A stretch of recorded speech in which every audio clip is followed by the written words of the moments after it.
Oh! Sorry! Oh my God.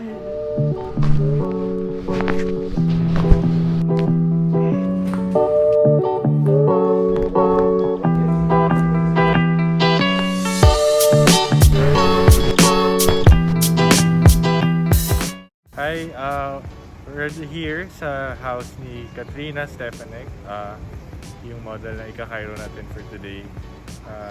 She asked for a session.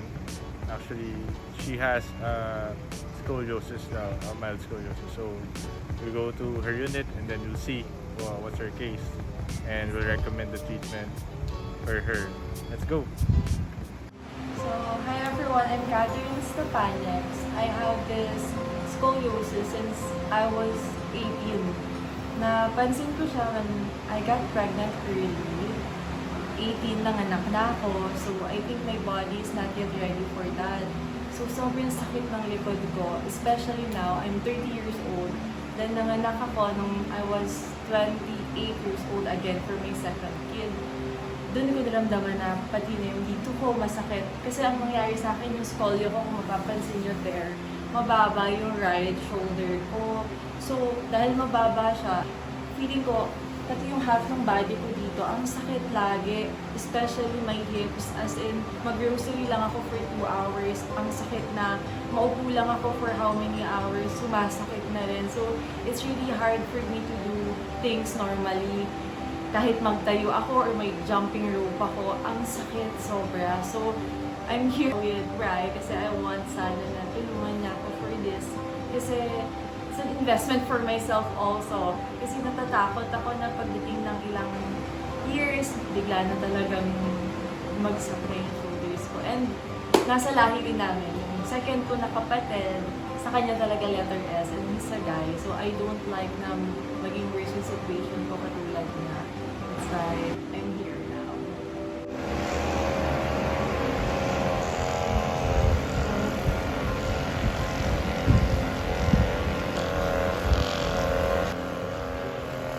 Sobrang sakit dyan yung masakit talaga siya. Lower back talaga sa'yo, no? Oo, dyan.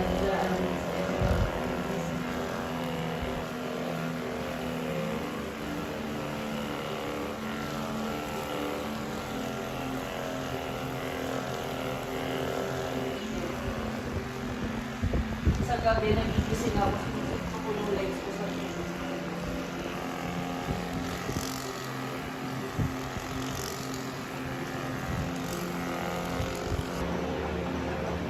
Okay, deep breath, inhale, exhale.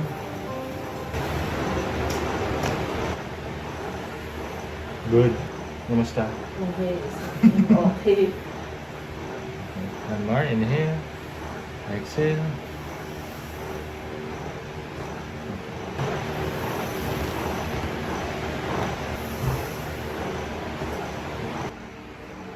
Alright. Relax lang ha. Inhale. Exhale. Oh, grabe. Kamusta? Ang sarap. Yung tigas ng leg ko nawala agad. Yung bigat nawala. Okay, sige. Hinga ka muna. Exhale. Isa pa. Inhale. Exhale. Okay. Sa ano mo? Sa lifestyle. Lifestyle? Posture. Saan yun? Lifestyle, posture. So, hindi dahil sa likod ko? Hindi dahil sa balakang ko? May factor yung scoliosis mo. Meron, oo. Pero sa ginagawa mo rin, like, matagal ka bang kaupo. Pag gumagawa ako ng mga paperworks ko sa resto. Okay. Deep breath, inhale. Exhale. Oh! Grabe, ang sarap! Oh. Alam mo, hanggang sa ulo ko, umabot siya. Sir! Umabot siya dito. Talaga? Sobrang ginhawa.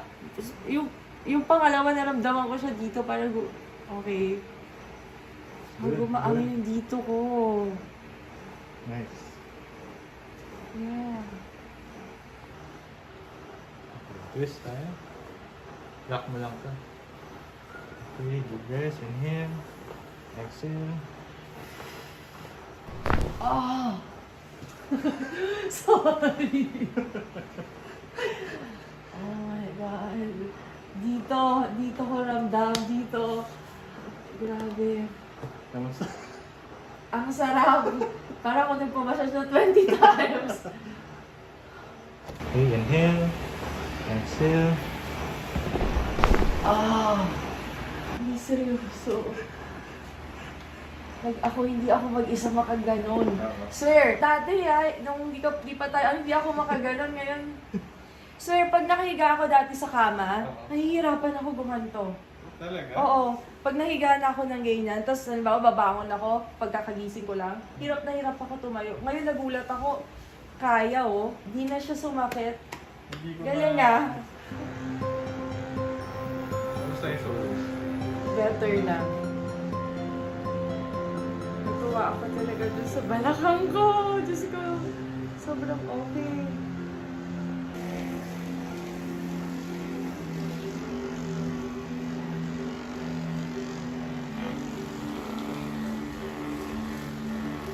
Kahit ako lang mag-isa, pag pinipindot ko to, masakit. Ngayon tingnan mo, kahit pindutin ko siya, wala. Actually kanina nga bago kayo dumating, sabi ko sa husband ko, massage mo ang sakit ng likod ko. Lagi yan, bago ako matulog, sinusubong sa sakit. May misalignment ka. Sa likod. So, ngayon, okay siya Walang pain talaga. Atang may kami. Ito. Relax lang. Oh, sarap. Yung likod ko yung matunog talaga, di ba? Oo. Seryoso to? Kamusta? Wala na, hindi na talaga siya masakit. Sorry, alam mo ako, kahit gumanto lang ako konti, may pain, siguro nakapagod naman din nila, di ba? Wala na. Ang bilis. Before, ito talaga. Pag dalawang punto, pag hinapa mo yan, yung sakit talaga nung nararamdaman ko sobra. Ngayon, okay. Kasi yung kanina lalo, nung ginawa mo ako, hindi ko siya expected na magiging maayos siya agad. Pero di ba sa iba ito takes time. Nagulat ako ito. Meron talagang relief after a session. Pero yung cycles na. Oo.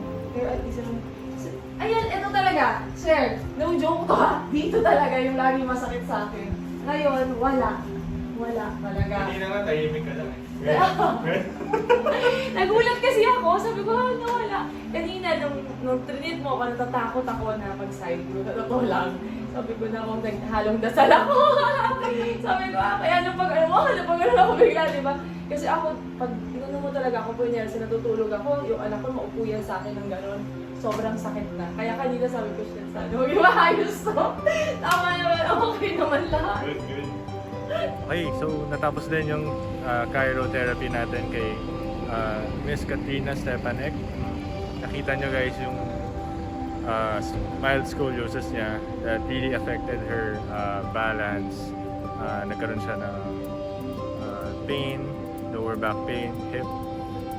Very affected talaga yung areas na yun. And then, after the treatment or yung during the treatment din, nakita niyo agad yung immediate relief.